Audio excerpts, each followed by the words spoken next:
ମୋର ପ୍ରିୟ ପିଲାମାନେ, ଆଶା କରିବି ସମସ୍ତେ ବହୁତ ହି ଭଲରେ ଥିବ ଏବଂ ଆପଣଙ୍କର ପରିବାର ବି ପ୍ରାୟତଃ ସମସ୍ତେ ବହୁତ ହି ଭଲରେ ଥିବେ।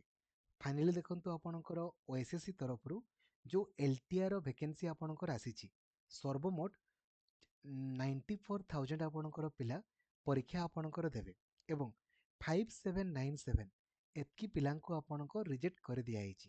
କେଉଁଥିପାଇଁ ନା ସେମାନେ ଆପ୍ଲିକେସନକୁ ହିଁ ଆପଣଙ୍କର ସବମିଟ୍ କରିନଥିଲେ। ଠିକ୍ ଅଛି, ତେଣୁକରି ଆପଣଙ୍କର ତାଙ୍କୁ ରିଜେକ୍ଟ କରିଦିଆଯାଇଛି। ତ କମ୍ପିଟିସନ୍ ସେ ସେମ୍ ଟାଇପ୍ର ହିଁ ଆପଣଙ୍କର ରହିବ, ଏଥିରେ କିଛି ନୂଆ ଜିନିଷ ନାହିଁ। ସବୁଠୁ ଅଧିକ ପିଲା ଆପଣଙ୍କର ଆର୍ଟ୍ସ, ପିସିଏମ୍, ସିବିଜେଡ୍ରେ ହିଁ ଆପଣଙ୍କର ରହିଥାନ୍ତି। ହିନ୍ଦୀ ସଂସ୍କୃତ ଆପଣଙ୍କୁ ଜାଣିଥିବେ। ପ୍ରିଲିମ୍ସ ପରୀକ୍ଷା ଆପଣଙ୍କର କେଉଁମାନଙ୍କର ହେବ ଆପଣ ଅଲରେଡ଼ି ଜାଣିଛନ୍ତି, କେବଳ ଆର୍ଟ୍ସ ପିଲାଙ୍କର ହେବ। ଓଡ଼ିଆ, ପିସିଏମ୍, ସିବିଜେଡ୍ ଏମାନଙ୍କର ଆପଣଙ୍କର ହେବ। ଆଉ ବାକି ଯେଉଁ ରହିଲେ ତାଙ୍କର ପରୀକ୍ଷା ଆପଣଙ୍କର କେବଳ ମେନ୍ସ ଆପଣଙ୍କର ହେବ। କେଉଁମାନଙ୍କର ହିନ୍ଦୀ, ସଂସ୍କୃତ, ତେଲୁଗୁ, ଉର୍ଦ୍ଦୁ, ପିଇଟି ଏମାନଙ୍କର କେବଳ ମେନ୍ସ ହେବ।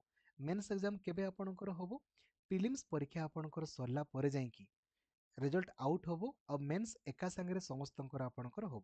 ତ ପ୍ରିଲିମ୍ସ ପରୀକ୍ଷା ଆପଣଙ୍କର କେବେ ହେବ ନା ଅଫଲାଇନ୍ ମୋଡ଼ରେ ଆଗାମୀ 23 ମାର୍ଚ୍ଚରେ ଆପଣଙ୍କର ହେବ। ଠିକ୍ ଅଛି, ତ ବହୁତ ଇଜିଲି ଆପଣମାନେ କ୍ୱାଲିଫାଇ କରିପାରିବେ। ଖାଲି ୟୁଟ୍ୟୁବରେ ସର୍ଚ୍ଚ କର LTR planning video by Laxmidhar sir. ଏଇଟା ହେଉଛି ଆପଣଙ୍କର ପ୍ଲାନିଂ ଭିଡ଼ିଓ।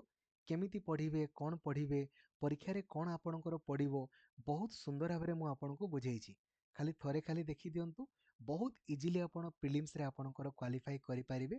ସବୁ କ୍ଲାସ୍ ସବୁଦିନ 8ରୁ 9 ଘଣ୍ଟା ଆପଣଙ୍କ ପାଇଁ ଲକ୍ଷ୍ମୀଧର ସାର୍ ଅଫିସିଆଲ୍ ଆପ୍ଲିକେସନରେ ସବୁଦିନ କରାହେଉଛି।